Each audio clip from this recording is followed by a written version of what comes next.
Hello tout le monde, c'est l'Objectorist. Aujourd'hui on se retrouve pour une nouvelle vidéo Hunger Games post-commentée sur le serveur MCPVP avec le kit Copycat. Donc tout premièrement ce kit c'est un de mes préférés. Je vais vous expliquer ce qu'il fait et pourquoi c'est mon préféré. Un de mes préférés, je dirais pas mon préféré parce que il est pas extrêmement performant. Donc pourquoi c'est un de mes préférés, c'est il diversifie le jeu tout simplement parce que dès qu'on tue quelqu'un, on va changer de kit, on va le tuer et on va avoir le kit de la personne qu'on a tué. Donc supposons on tue un grappleur, on va avoir le kit grappleur et on va avoir l'item avec lequel le kit grappleur commence. Donc là c'est un lasso, je sais pas si ça s'appelle comme ça. Donc pourquoi j'ai pris grappleur, c'est que le premier fight que je fais dans la game c'est grappleur. J'ai plus très nouveau le kit, mais bon, la plupart des gens le connaissent déjà, mais j'avais quand même envie de vous le présenter parce que c'est un kit que je trouve vraiment bien parce qu'il diversifie beaucoup le jeu. Je l'aime vraiment beaucoup. Et en plus, ça permet d'essayer des kits, mais à la fois pas, c'est pas comme surprise qui fait qu'on a des kits assez merdiques parce que bon, sur surprise, je dirais qu'il y a la moitié des kits qui sont bons et l'autre moitié qui est pas très bon. Bon, c'est un petit peu généralisé, bien entendu, mais avec surprise, c'est une chance sur... une chance sur 80 de prendre le kit est en question. Donc, c'est... c'est pas fameux si on veut essayer un kit en particulier qui vient de sortir. Tandis que Copycat, si un kit vient juste de sortir, il y a beaucoup de personnes qui vont jouer avec, beaucoup de pros, et on finit par tomber sur plusieurs kits, mais des kits qui sont quand même beaucoup joués, ou des nouveaux kits. Donc c'est ça que je trouve qui est vraiment bien avec le kit. Il faut aussi penser stratégique, il faut faire attention dans les tours, parce que supposons on monte on tue un stumper, et on commence par tuer un stumper, on devient stumper, et là on décide de monter à une tour, parce qu'on n'a pas de dégâts de chute, et là on va dans la tour, et on tue tout le monde dans la tour, et le dernier qu'on a tué, c'était le cultivator. Là, des fois, dans la frénésie, on va pas y penser, mais notre kit, c'est plus Stumper, mais c'est rendu cultivator. Donc là, on peut sauter d'une tour sans y penser et se mettre juste dans une mauvaise posture, disons. Parce que si on saute et qu'on n'est pas anti-dégâts de chute, on fait juste mourir comme une merde. Et on se sent plutôt stupide après, parce que on a raison de se sentir stupide après sauter d'une tour comme ça. Là, je me brûlais des cochons, c'était une grosse action, je sais, waouh, c'était tellement beau. Une autre des choses dont je voulais vous parler dans la vidéo, la chose dans laquelle je vais vous parler en fait, parce que il y avait rien d'autre à part le gameplay et le kit. C'est que je me suis acheté un Blue Yeti, donc vous entendez sûrement que ma voix est un petit peu plus belle, ou que, pas que ma voix est plus belle, désolé, que la qualité sonore est plus exacte et que ça se rapproche plus du véritable son de ma voix.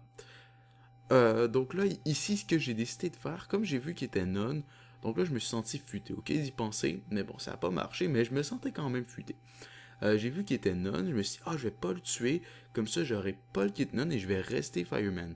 Sauf que comme il y a le combat log, ou je sais pas quoi, ou je sais pas c'est comment que ça s'appelle, mais comme je suis dernier à lui avoir infligé des dégâts, comme il est mort d'une façon naturelle, donc ça pourrait être par un zombie, par la lave, par les dégâts de chute, par tout ce qui est tout ce qui est naturel, disons.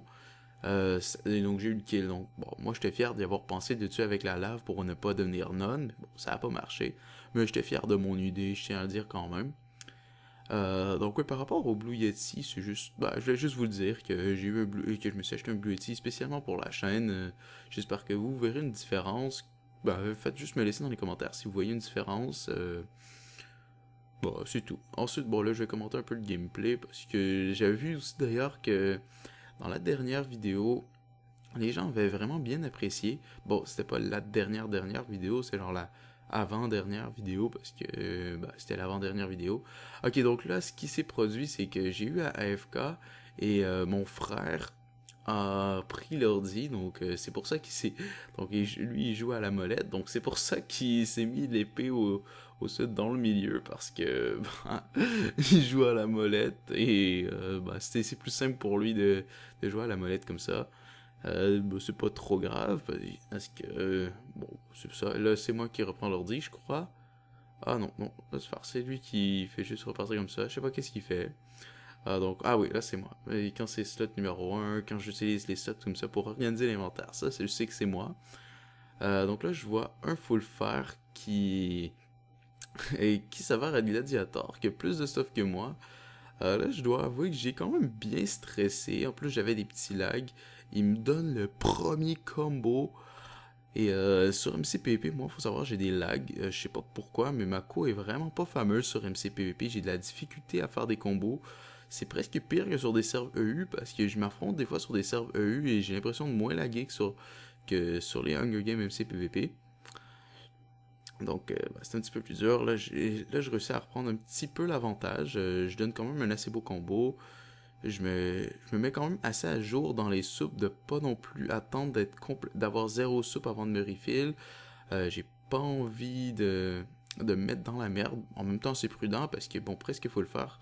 Il peut pas trop me mettre dans la merde non plus. Je quick drop pas parce que dans un 1v1 faut le faire. C'est pas extrêmement difficile de se refill. Parce que, bon, même parce que, bon, on a plus de temps. Donc moi, je quick drop pas dans les 1v1 faut le faire.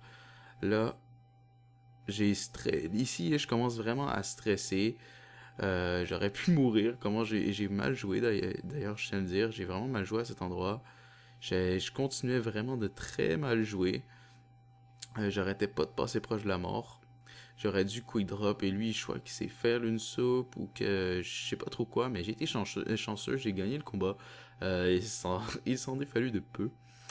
Je crois que mon pack, bon, sans vanter mon pack non plus, mon pack m'a sauvé la vie parce que le fait que les cœurs soient en vert au lieu de noir pour l'effet du Wizard, ça me permet de beaucoup plus me concentrer sur le combo que les autres personnes qui doivent vraiment regarder très attentivement leur cœur pour ne pas se faire leur soupe.